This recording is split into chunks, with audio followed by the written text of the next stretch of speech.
Yo, what's going on, everybody? Welcome back. It's your boy G Lee, back with another video.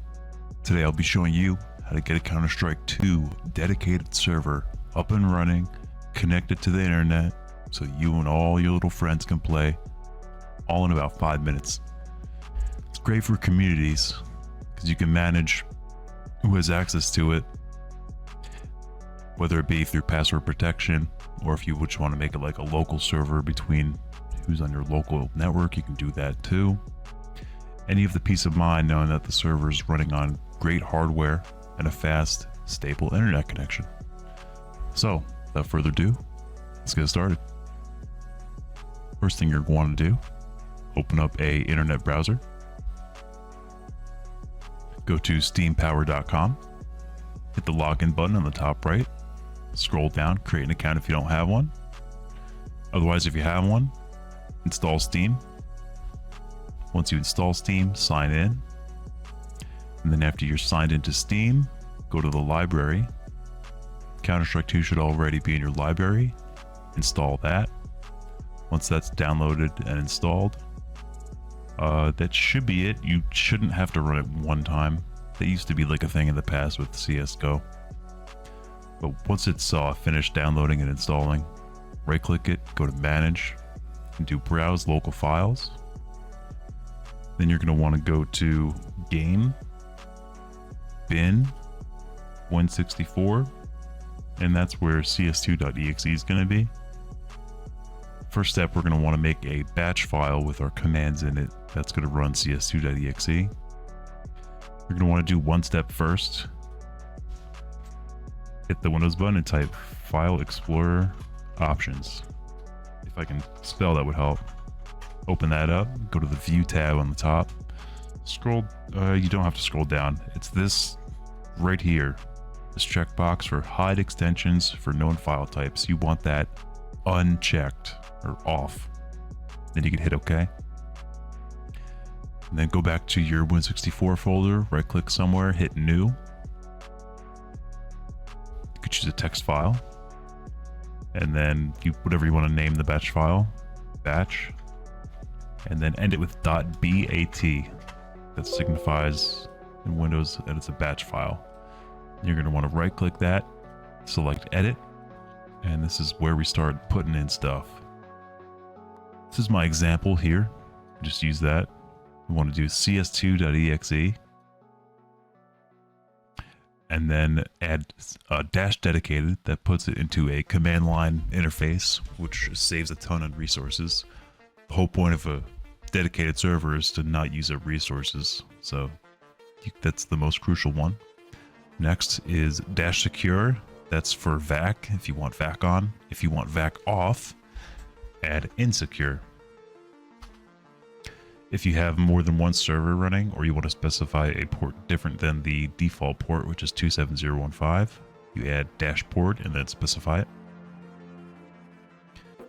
After port, you're going to want to do plus game underscore type, and then a number, and then plus game underscore mode, space a number.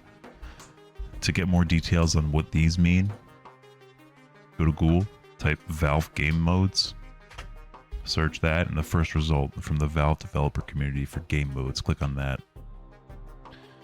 And then scroll down. Under the game type and game mode category, this lists everything here. The type and mode, and then the corresponding number for where you want. You can go through and choose what you want. Most of these don't work right now. Competitive works. I haven't tried Wingman. But Wingman's in the game, so I would assume that works, and casual works. And the rest of these, I'm not sure. But I do 0-0 for a undefined.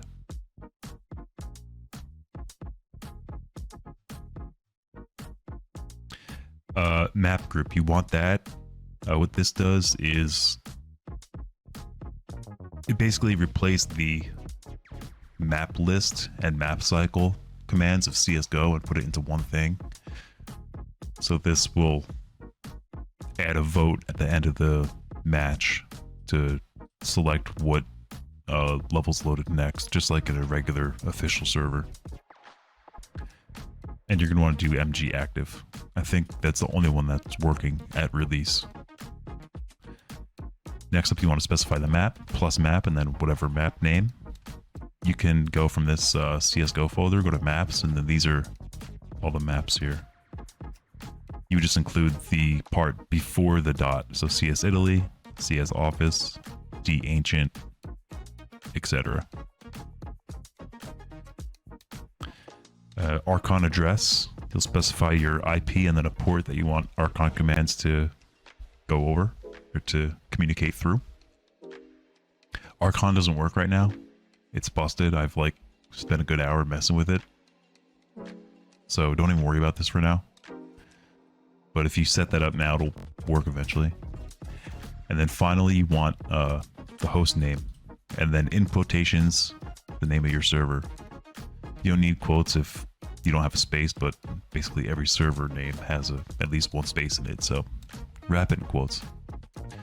And then I have additional commands that are run in server.cfg. If you have more that you want to include that you don't want to fit in here, you do +exec and then the name of the file. And then that file is loaded from also this folder under CFG and then server. So the reason why I have this is because I have multiple servers running that I want these commands to be put across all the servers. All these necessarily I don't want in each server. That's why they're defined here in the batch file as opposed to all inside of server.cfg. So you don't have to do that. That's just if you have multiple servers, that's a way of managing. And then that's basically it. You close this. You want to hit save. Don't do what I just did. And there's one more thing to note here.